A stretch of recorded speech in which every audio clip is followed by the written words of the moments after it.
Strudley from the Colorado Valley, which when all this fills up, where does it go? It goes to Watsonville. And so we have this is a unique spot because we can see Chittenden Pass, we can see the upper watershed, we can see right here, all this infrastructure is where there's a 88-foot conduit. Santa Clara Valley Water District put it in a number of years ago.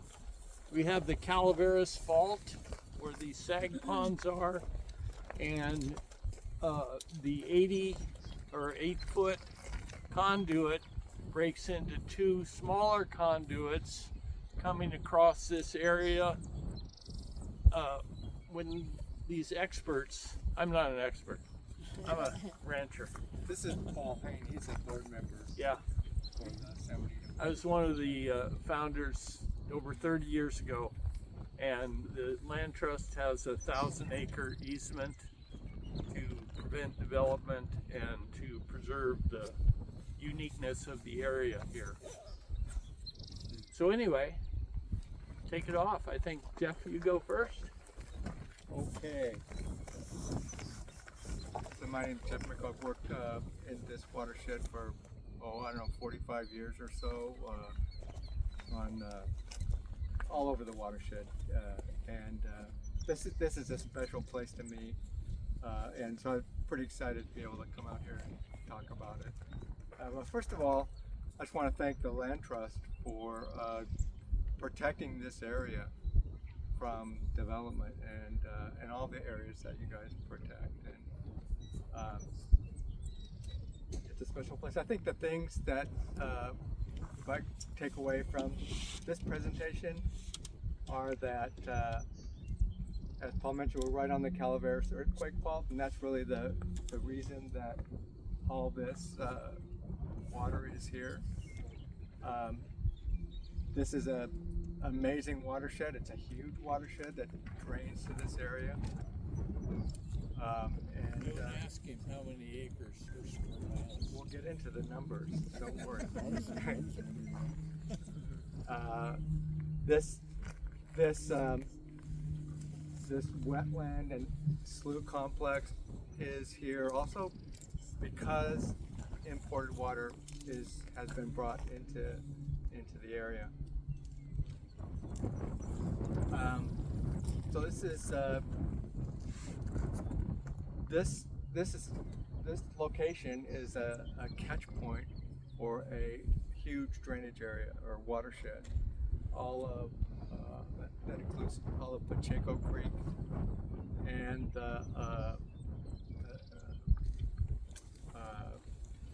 Dos Picachos Creek, Los Moros Creek, and Santa Ana Creek. And so altogether it's about 285 square miles that drain into the watershed. It extends all the way up to the crest of the Diablo Range, to Stanislaus County and Merced County. It includes about 25 square miles of co-park, and it's varied. The rainfall rates in the watershed vary from about 14 inches down here near Hollister to maybe up as much as 26 inches per year up in the higher elevations of the Diablo Range. And the watershed generates a huge amount of water. So here come some numbers. If average year in the whole watershed, average rainfall is about 18 inches a year, or 1.5 feet. And if you extend that, if you look at the whole watershed, which is let's say 285 square miles, and you put 1.5 feet of water on it, it's about 200,000 acre feet, which is an incredible amount of water. you look at that same average year and measure the amount of surface water that comes out of the watershed, it's a lot less than that. It's going to be about 10 or 12% of that is going to show up as runoff in that average year type. In a real wet year, it's going to be a lot more than that, of course, and I think most of us have seen the flooding that occurs out here. But so what happens to the rest of the water that doesn't come out of the watershed as surface runoff? Some of it evaporates. Some of it is taken up by the plants in the watershed. A lot of it gets soaked up into the ground and then starts flowing downhill as groundwater. It slowly makes its way down into the aquifers or the groundwater areas underneath San Benito County and the Hollister area here, until, and in this case, it keeps flowing downhill until it hits the Calaveras Fault, which acts as a underground dam. It's we call a lateral aquitard. So we're standing right on the fault right now. The fault zone itself is about 1,500 feet wide. So it's from here to the fault tree. That's the Calaveras Fault Zone. The western edge of the fault is what defines San Felipe Lake, right along it. That's this side of San Felipe Lake, and if you look down that way, you see all the sag ponds associated with Tuskegee Slough, and if you just follow that telephone line, that's the western edge of the fault zone, and so the fault zone is really creates this underground reservoir. Groundwater is seeping down from the hills and the valleys into this reservoir, and so as it fills up, it needs some place to go, and so it resurfaces in Pacheco Creek and Tuskegee Slough, flows into San Felipe Lake, and flows out through Miller Canal all the way till it meets up with the Pajaro River down by Highway 25. So so for years and years and years, that was how this system worked before there was extensive agriculture in the area. And so back in the 1930s, the area was electrified, and electric pumps were brought into the area, and numerous wells were drilled into the aquifer. I think there's about 200 wells now on the east side of the Calaveras Fault, and so all that pumping brought that underground reservoir level down, and from the 1930s to maybe the 1990s, there wasn't as much perennial flow and resurfacing of groundwater to keep this area wet during the summer, and so the lake would often dry up during the summer. And in the 1980s, what we call the San Felipe Water Project, which is a project that was part of San Luis Reservoir on Highway 152.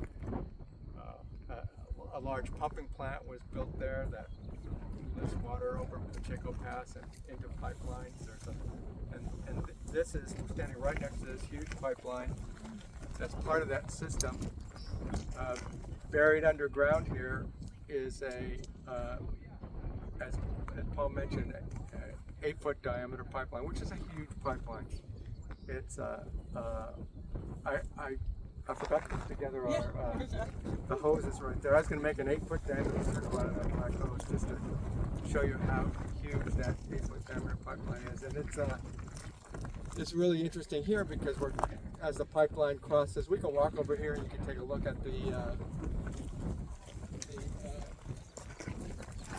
what's done when the pipeline crosses the Calvary Fault.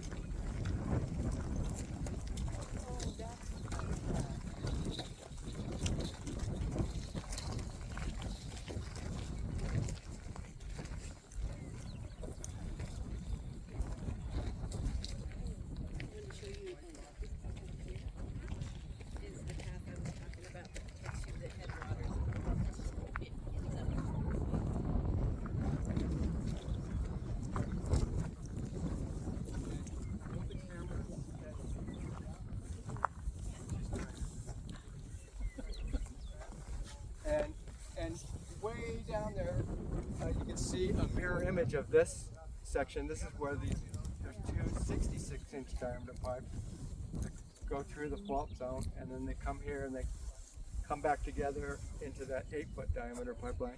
And this pipeline goes all the way up into Santa Clara County and Silicon Valley. It supplies about a third of the water supply to Santa Clara County. Typical flow in May would be about 180 cubic feet per second, which is an awful lot of water.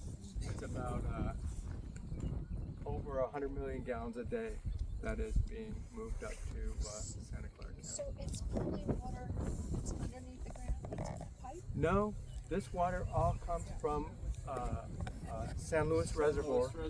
Oh, okay, it's going, okay. Yeah, it's pumped up over the hill and put into pipeline and flows by gravity from elevation 635 up on top of the pass all the way to the water treatment plants in Santa Clara County. The other part of the pipe splits at Casa de Fruta. The pipe that comes out of San Luis Reservoir splits to the Santa Clara conduit, which we're standing on, and the Hollister conduit, which goes into San Benito County. And from the Hollister conduit, water is distributed directly to farmers. And people may know it as the Blue Valve project. There's about, I don't know, there's something like 800 deliveries. It goes all the way to Trusminas. I was the second to the last on the end of the line. And so because of the imported water has been brought into San Benito County and distributed to all or many of the farms in San Benito County, the amount of pumping has decreased substantially and started decreasing substantially in the 1990s. And as a consequence of that, the groundwater levels came back up and have been high ever since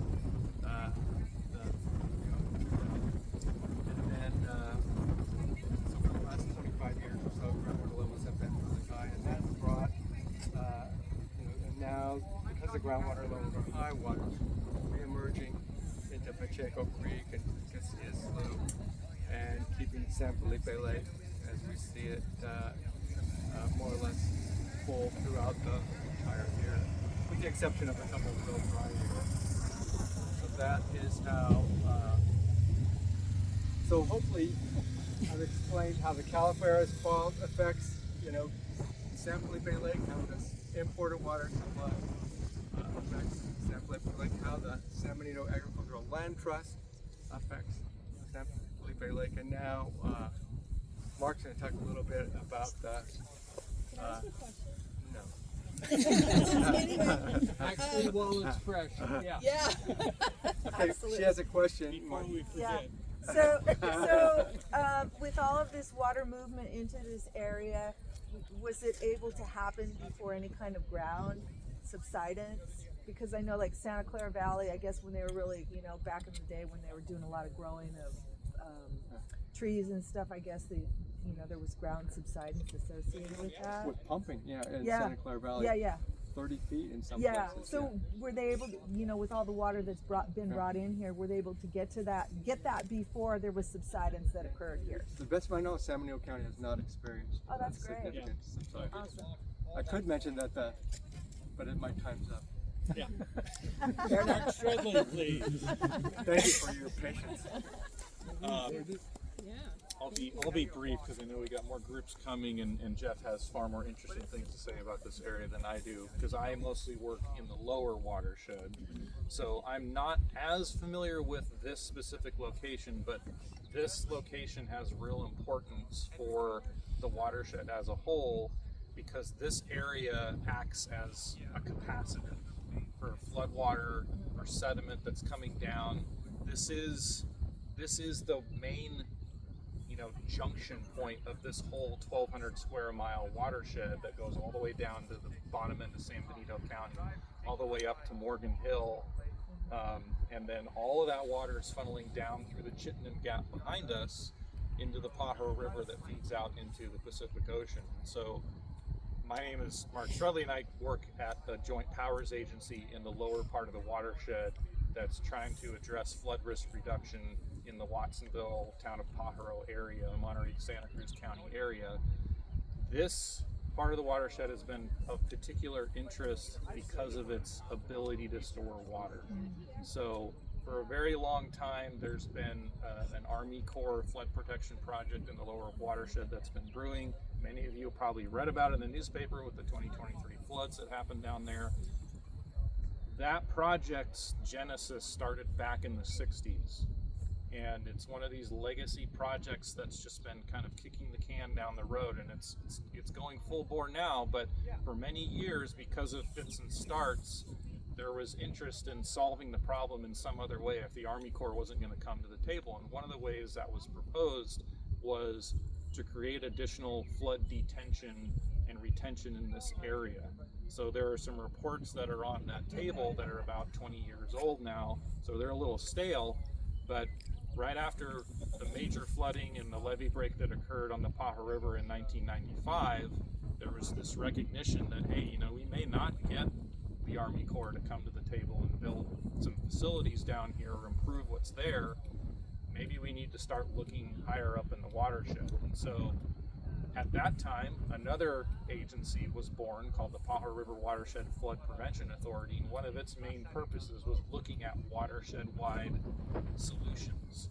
And one of the major first projects that that group developed was working with landowners in this area and purchasing flood easements and allowing more flood-tolerant agriculture to persist in this area.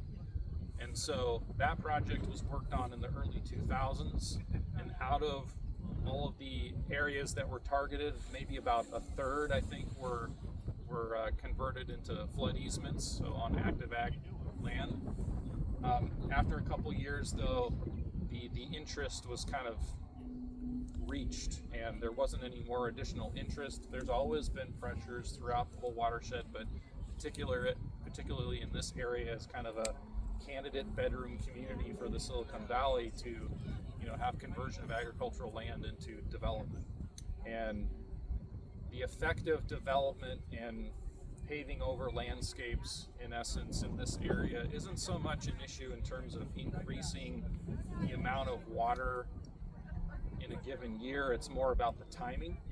So it would put additional pressure, flood pressure, on areas downstream. And just to give you reference, Jeff was talking about how much water was coming through this pipeline. I think he said 180 cubic feet per second, I think is what you said. Right now, the levees, as they were designed, and this isn't really how they perform exactly, but as they were designed down in the lower watershed, they're supposed to hold back around 20,000 cubic feet per second. And the goal of the project down in the lower watershed is to provide protection against a 100-year recurrence interval flood. And that's around 46,000 cubic feet per second.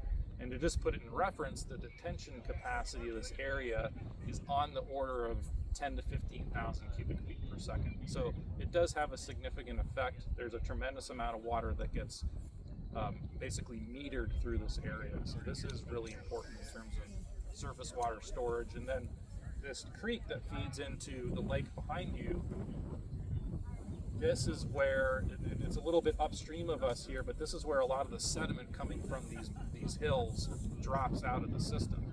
If it didn't drop out of the system and moved its way through, it would be be temporarily stored in the river, in the Powder River downstream, reducing that capacity and exacerbating flooding. So this is a really important area. So we'll take a few, we have some questions? I can come up with one. Okay. Oh, there you She go. asked what the plastic capped tubes sticking up were, and I mentioned that there's two pipelines were crossing the Calaveras earthquake fault here. There's two parallel pipelines, and there's movement along the fault. The left-right slip, I think it's about half an inch per year. And as we, if you're looking at, if you're looking across the fault, that side's moving that way, and we're moving this way. So Short answer, Jeff. I can't do that. Well, Okay. from the distance there. We're a group. Okay. So anyway, because this is right on the fault, they want to know how much the pipeline's moving, so they can come out and survey this every year, and then if it's moved too much, they can take one half down and fix it, and while the other half's still supplying water. Yeah. Nice. So I did have a question, and so you mentioned agriculture that is consistent with or works well with inundation at certain times of year. So there's cattle out here. What else would be? Maybe that's a question for you. What else? Well, would work we with that have, much water just coming in? real quick, the whole ranch is 2,000 acres. Half of it, basically, that we're on here, that we have an easement on, is grazing and ecological area. The other half is intensive grown row crops. Okay. Taylor Farms, it's certified organic. There's a fence line in between. There's an 800-foot buffer for food safety in between where the cattle exist and the food is grown. That is able to be grazed at certain times of the year when it doesn't interfere with the food production. Organic. Yeah. Well, not just organic, just food in general. Thank you. You know, bugs are bugs. Okay. Thank you you. very much. Thank you. Thank you.